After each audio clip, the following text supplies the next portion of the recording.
मैं हूँ सुबा।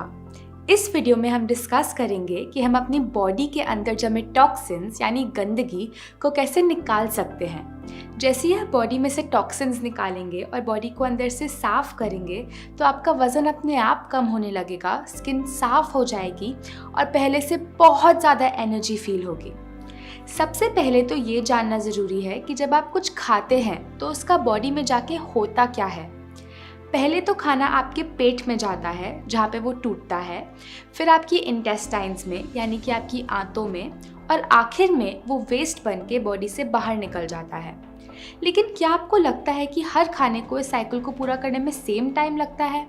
नहीं, फलों को गुजरने में लगते हैं लगभग 3 घंटे। 1 घंटा आपके पेट में, 1 घंटा आपकी स्मॉल इंटेस्टाइन में और 1 घंटा आपकी लार्ज इंटेस्टाइन में। सब्जियों को लगते हैं लगभग 6 घंटे। क्या आप जानते हैं कि अन्न जैसे कि रोटी, चावल, दालों को कितना टाइम लगता है? लगभग 18 घंटे।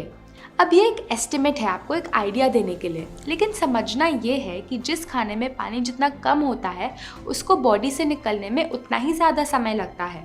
अब अन्न को डाइजेस्ट होने में लगते हैं लगभग 18 घंटे, लेकिन हम में से ज़्यादातर लोग तो दिन में 3-3, 4-4 बार अन्न खा रहे हैं।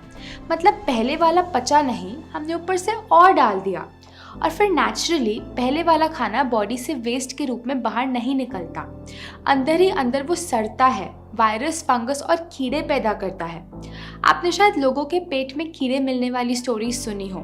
अब ऐसा तो नहीं कि उन लोगों ने कीड़े खाए, तो वो कीड़े वहाँ तक कैसे पहुँचे? एक्चुअली वो अंदर सड़ रहे ना पचे हुए खाने से पैदा होते हैं। आपने सुना होगा you are what you eat. ठीक है, पर सच्चाई तो ये है you are what you ate. जो बर्गर हमने 1 साल पहले खाया था, क्या पता वो अभी भी अंदर पड़ा सड़ रहा हो। चीज़ें जैसे ब्रेड, चीज़, नमकीन, स्नैक्स, बिस्किट, चाय, कॉफ़ी या फिर वो हर चीज़ जो हमें मदर नेचर से, माँ प्रकृति से सीधा सीधा नहीं मिलती, उसे पचाना और बाहर निकालना बॉडी के लिए बहुत मुश्किल होता है। वो हमारी इंटेस्टाइन्स की दीवारों पे चिपक जाता है और एक मोटी लेयर बना लेता है। अंदर से हमारी इंटेस्टाइन कुछ ऐसी दिखती है। उस पे हज़ारों छोटे छोटे उंगलियों जैसे उभार होते हैं जिसे हम विलाई कहते हैं। इंटेस्टाइन पर जो भी लगा होता है, ये विलाई उसको अपने अंदर सोख लेते हैं और ब्लड में भेज देते हैं, और ब्लड के ज़रिए वो बॉडी के हर अंग में पहुंच जाता है। अब अगर इंटेस्टाइन की दीवार पे गंदगी जमी होगी तो जाहिर सी बात है कि विलाई गंदगी को ही सोखेंगे। फिर ये गंदगी बॉडी के अलग अलग अंगों में पहुंचकर उनके काम को डिस्टर्ब करती है और उसे हम कह देते हैं बीमारी। अगर ये गंदगी हमारी स्किन में जम जाती है तो हम उसे कह देते हैं एक्ने, एक्जिमा, सोराइसिस। अगर ये स्टोन बन के किडनी या गॉल ब्लैडर में जम जाती है तो हम इसे कहते हैं पथरी।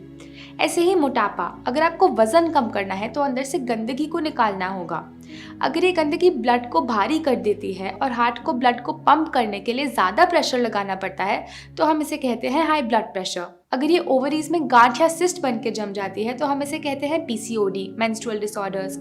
अगर ये इंटेस्टाइन्स में जम जाती है तो हम इसे कह देते हैं कब्ज, और कब्ज सभी बीमारियों की जड़ है। अगर ये हमारे एयरवेज में जम जाती है तो हम इसे कहते हैं एस्थमा।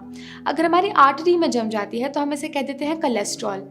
आज ये शायद एक छोटी सी बीमारी बन के बैठी हो, लेकिन अगर हमने इसको साफ नहीं किया तो कल को ये बहुत डेंजरस बीमारी बन के बाहर आ सकती है, जैसे ट्यूमर या फिर कैंसर सेल। तो जब आप इस गंदगी को बाहर निकालेंगे तो सारी बीमारियां अपने आप ठीक हो जाएंगी, क्योंकि जो बॉडी अंदर से साफ है उसमें कोई बीमारी हो ही नहीं सकती।